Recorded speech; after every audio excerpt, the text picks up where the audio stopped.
You thought Ferrari was turning its back on Hamilton? What if I told you they're doing the opposite? You thought Lewis Hamilton calling himself useless was a sign he's lost the team? Think again, because Fred Vasseur, Ferrari's boss, just hit back, not at Lewis, but at the narrative. Here's the twist no one saw coming.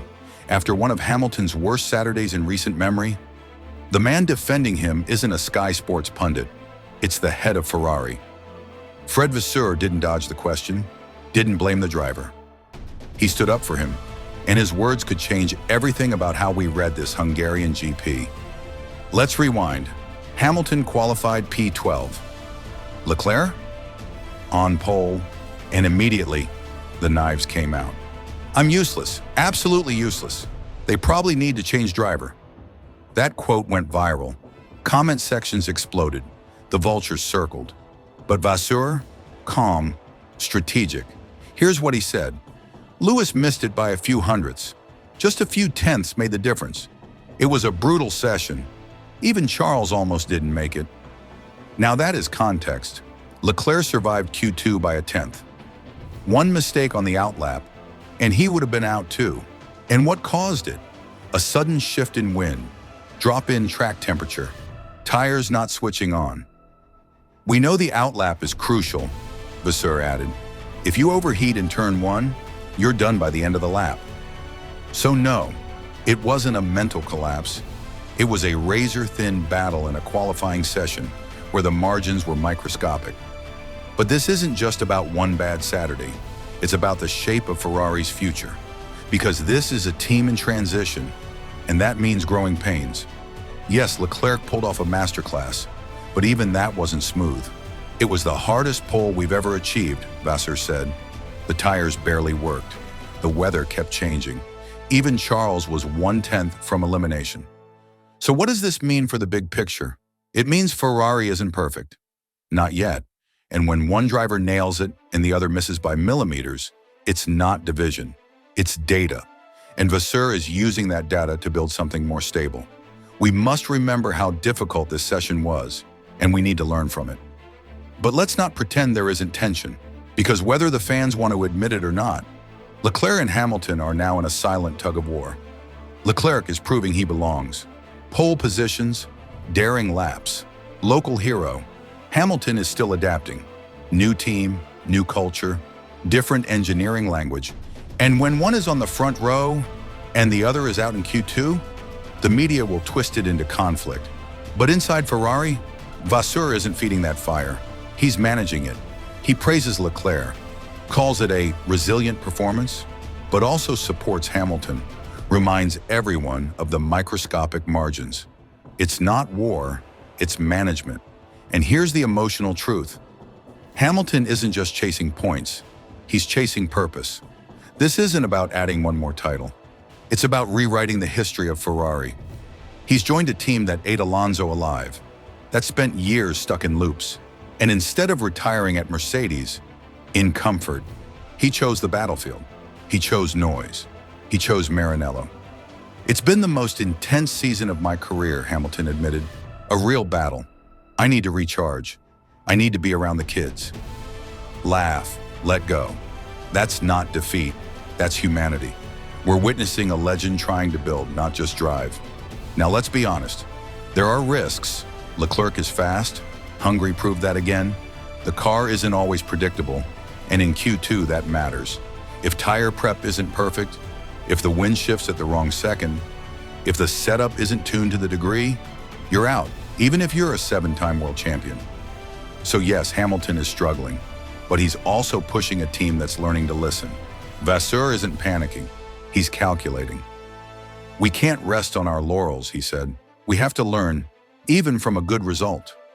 So the question is, will Hungary be remembered as a crack in Hamilton's Ferrari journey, or the moment the team finally started to gel? Was P12 a failure, or the final reminder that Ferrari needs to meet Hamilton halfway? Let's settle this in the comments. Is Vasseur doing the right thing by backing Lewis publicly, or do you think this project is starting to fall apart? Drop your take below. And if you love deep F1 content with context and emotion, smash that like button, subscribe to the channel, and share this with someone who still believes in Hamilton's mission at Ferrari, because he's not done yet, not even close. You thought Ferrari brought in Lewis Hamilton to lead the team? To be the new Michael Schumacher? The alpha voice in red? But what if I told you Ferrari might be listening to someone else, and that someone is Charles Leclerc? Here's the twist. Ferrari does have a leader right now, but it's not the guy with 7 world titles. It's the Monegasque who just delivered another podium in Spa. 5 podiums in 2025. All 5? Leclerc. He's fast. He's adapting to the upgrades. And now, he's setting the tone inside Maranello, and that could change everything. Let's look at the numbers. Spa 2025, wet to dry chaos. And who comes out with a flawless, clinical P3? Leclerc.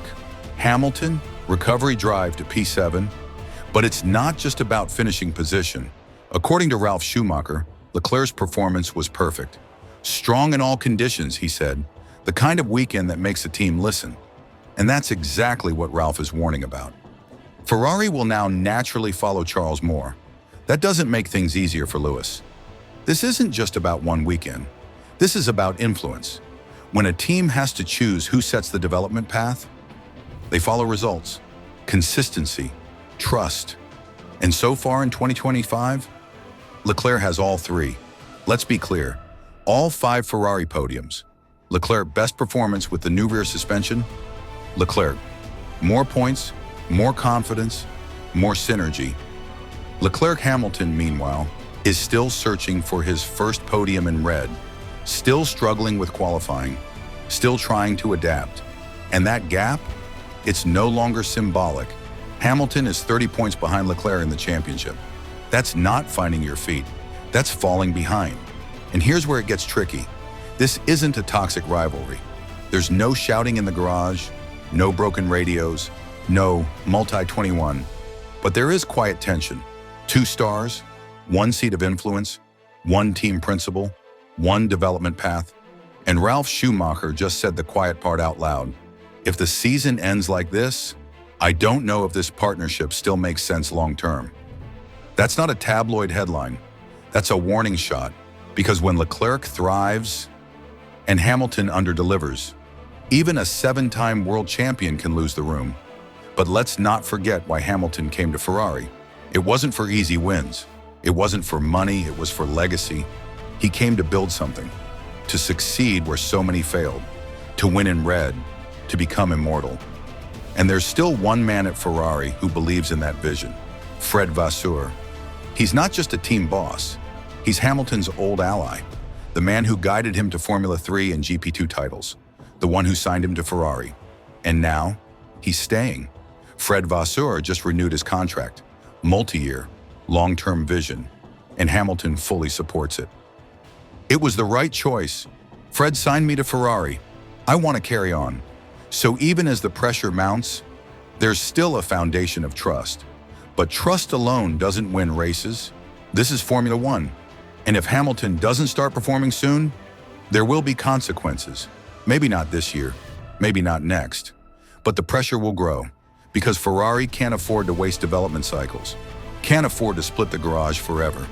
They will back the driver who delivers, so the clock is ticking. Hamilton needs more than heart. He needs results. Now. So here's the big question. Will Leclerc become the de facto team leader at Ferrari? Or will Hamilton rise, prove the doubters wrong, and reclaim the narrative? Because make no mistake, this isn't just about points anymore. It's about who Ferrari believes in, who Ferrari builds around. What do you think? Is Ralf Schumacher right? Will Ferrari slowly shift away from Hamilton? Or is this just another chapter in a bigger redemption story? Drop your opinion in the comments. Smash that like if you still believe in Hamilton's Ferrari dream. And subscribe for weekly breakdowns of the drama, politics, and heart of Formula 1. Because this isn't just racing. This is legacy in motion. See you next time.